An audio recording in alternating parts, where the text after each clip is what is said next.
I started writing about 6 years ago and felt really called to do that work. And as so often in our life, a calling comes in a form we don't really like. I thought to myself, poetry, I'm a photographer by profession. I thought, poetry, there's what we all need as artists, a hobby that doesn't make any money. Just not something I wanted to do. Poets, people who hang out in coffee shops and don't have jobs. I have a mortgage. Just add a long list of reasons why I did not want to have anything to do with writing poetry. So something changed in my life that brought me into poetry, and I'm going to share a little bit about that. I was taking a little 2-hour thing at Malaprops one day, our bookstore in Asheville, and the teacher of the class, it was a poetry class, she said, we're going to write poetry about grief. It was just before Christmas, and I thought, there's the last thing in the world I want to do.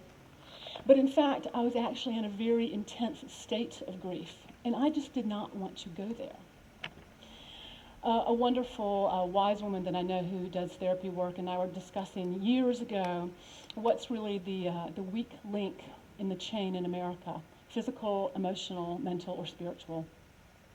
My take on that was that it was spiritual. And I asked her, what do you think about that? And she said, in my line of work, what I've seen is that people will avoid emotional pain more intensely than they will avoid any other kind of pain. They would rather be sick in bed than deal with a feeling that is too big for them to deal with, that they are frightened of.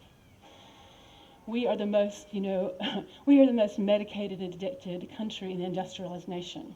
That has something to do with the fact that somehow we haven't understood, the gift of our deep feelings, that it really just wants to take us to the next level in our life. It's really a gateway. It's a threshold. And poetry really helped me to understand that. So she said, we're going to write a poem about grief. And she's the kind of gal you don't want to argue with. So I thought, I'll just write the poem. So she says, no, you can say pass. You don't have to read your poem to the group. And so I thought to myself, well, that's good, because I just wrote the worst poem written in the state of North Carolina, and I am so saying pass on this one. So as it would turn out, every woman in the group read her poem, and I was the last, person in the circle. So I said to myself, oh, come on, little sister, read the poem. Just get it over with. So I read the poem, and I realized, sort of looking at people's expressions, and people came up to me after I read that poem, and they said, you read a poem about my life. How did you know that? Well, what I expressed was unique to me, I thought, and it was really one of my first lessons around poetry and the power for us to heal. Or as someone once said, the earth cannot be healed until she is inhabited by healed beings.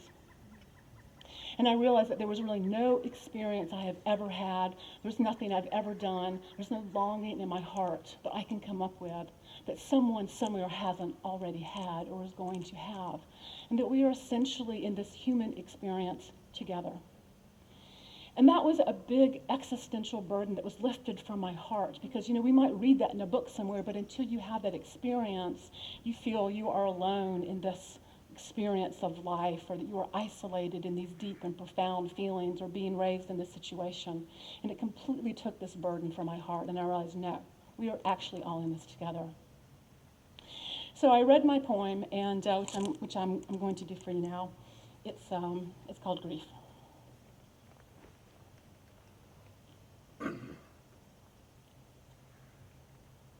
Our tambura player and our tabla player could not be here today, so we have the iPhone app.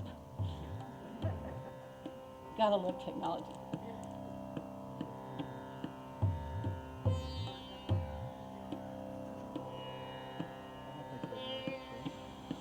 Grief, my tag-along noble friend. Grief that I was born with, brought in on the tunes from Cairo, smuggled in from Las Cruces, nurtured into being on a reservation.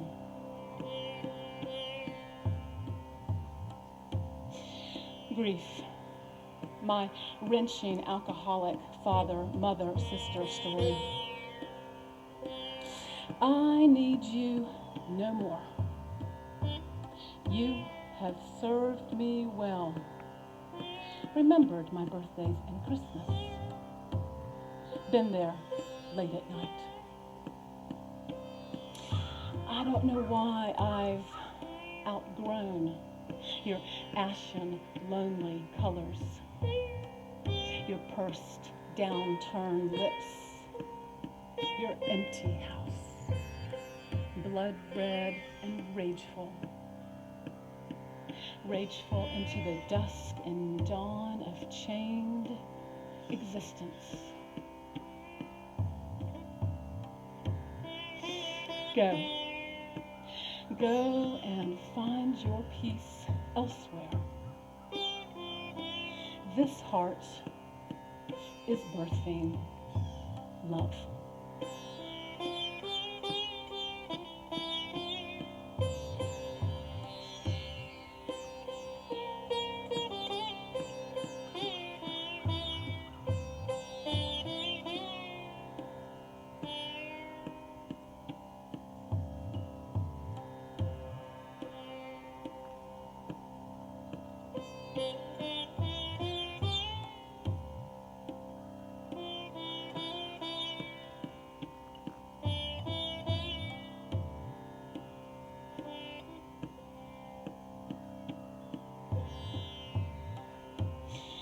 So the next experience I had around writing poetry, I was still thinking to myself, no, that is not something I'm going to do.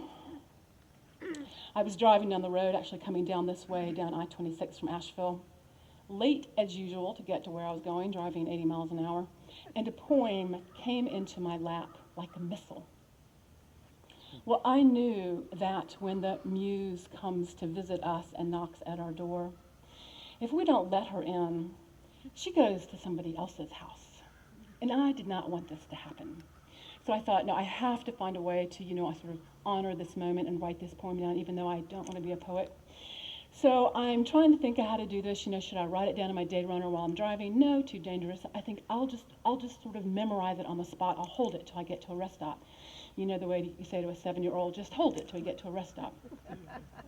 So I pull into this rest stop, and it's this beautiful April morning. The dogwood trees are blooming, and the spring green is up, and there's a grandfather outside playing with his grandchildren. It's one of those, perfect moments. And I download this poem as fast as I can to get back on the road.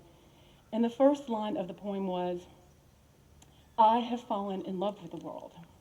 Well, I was actually in a sort of a state of depression at the moment that I wrote that poem. I had been there for some time. And I thought, I have fallen in love with the world. I don't think so. That is not how I feel about my life at all. Thank you very much. And as I read that poem and read it again and read it again and reflected on what had just happened, I realized, oh my God, it's true. I have fallen in love with the world. I'm not exactly sure how it happened.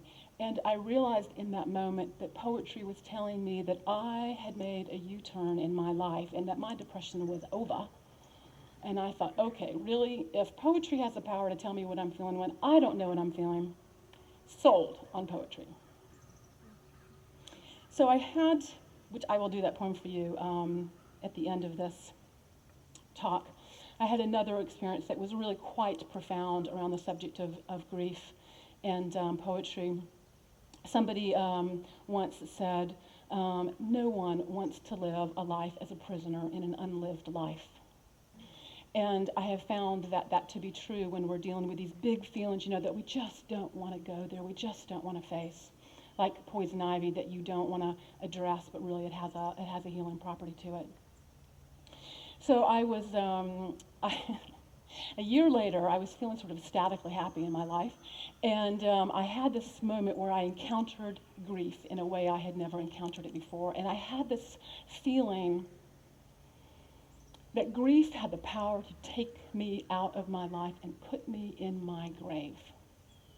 We all know people this has happened to. We've heard stories of someone's grandfather dying and, the grandmother dies, 4 months later because she doesn't want to go on her life. Or we hear someone driving their car off a bridge and secretly we know they just did not want to be alive anymore. We know that this happens to people. So I thought to myself, okay, that's just too big to deal with. I'm not sure where to go with that. I didn't want to grapple with that one because I was afraid I'd lose the thumb wrestle. So I thought, well, I'll just sit with that one. And I'll take bite-sized pieces every one day at a time and see where that goes. So a friend called me about a week later, and she says, Coleman Barks, the primary Rumi translator, Rumi, the Persian mystic poet, 12th century mystic poet from Turkey. She said, Coleman Barks is coming to Asheville. Would you like to go hear him read Rumi? And I said, yes. I go to hear Coleman Barks read Rumi, and he read this poem that changed my life, and it was called Love Dogs. And it was really about how grief is a doorway. And I realized when I heard him read this poem that, in fact, grief was not able to put me in my grave. Grief was a threshold. It was a doorway.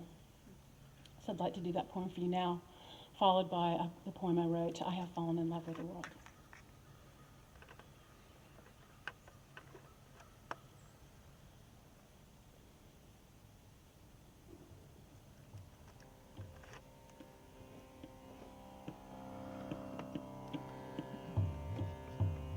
One night, a man was crying out, Allah, Christos, Yahweh.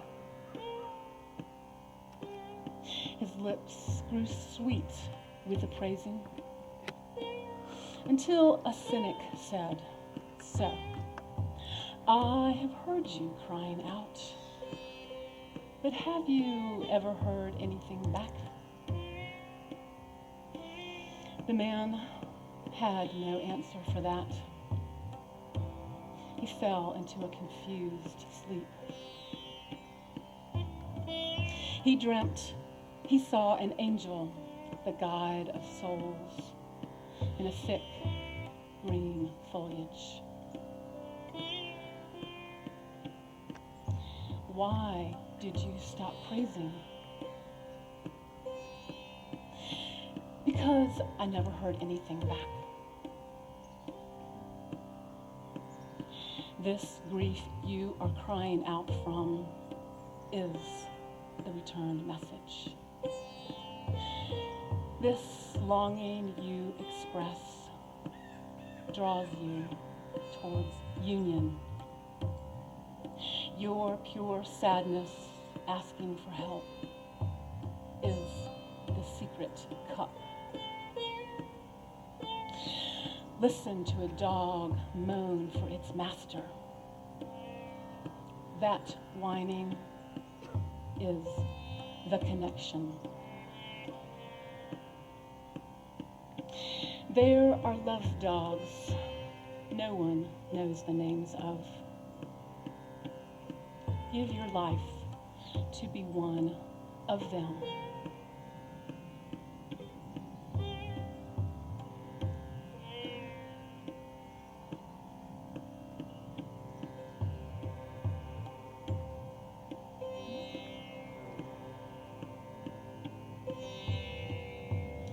I have fallen in love with the world. I'm not exactly sure when it happened. It wasn't on the first date. It wasn't even on the 10,000th. First, we had to become friends. That in itself took some doing. Then I noticed some giddiness present between us. Oh no, I thought, passing it off to something I drank. Then, one morning, I rolled over and asked, when did my heart break open to this world? And how can I fit everyone into the church?